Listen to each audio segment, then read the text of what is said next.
Welcome to Sweet Life Beat Life. We hope this video helps. You start by opening Origin and loading the dataset, import the CSV, or drag the TXT into a new workbook.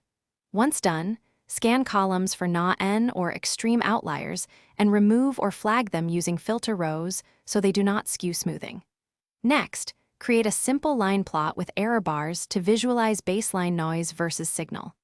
This step shows you where noise dominates, which helps choose the right smoothing and frequency options later, so don't skip this inspection. Now you apply smoothing and filtering to reduce random fluctuations without losing features. First, try Analysis Signal Processing Smooth.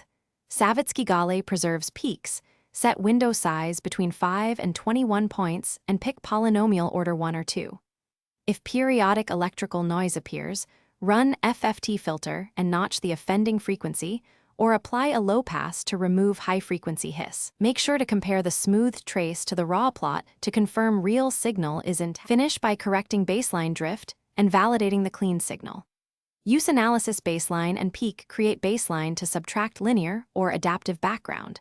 Adaptive works well for curved baselines. Overlay raw and process traces and compute signal-to-noise ratio so you quantify improvement, then export the cleaned columns. If the result shows ringing or distorted peaks, troubleshoot by reducing smoothing window, adjusting Savitsky-Gale order, or refining the FFT notch. Small parameter tweaks usually fix over-filtering without losing features.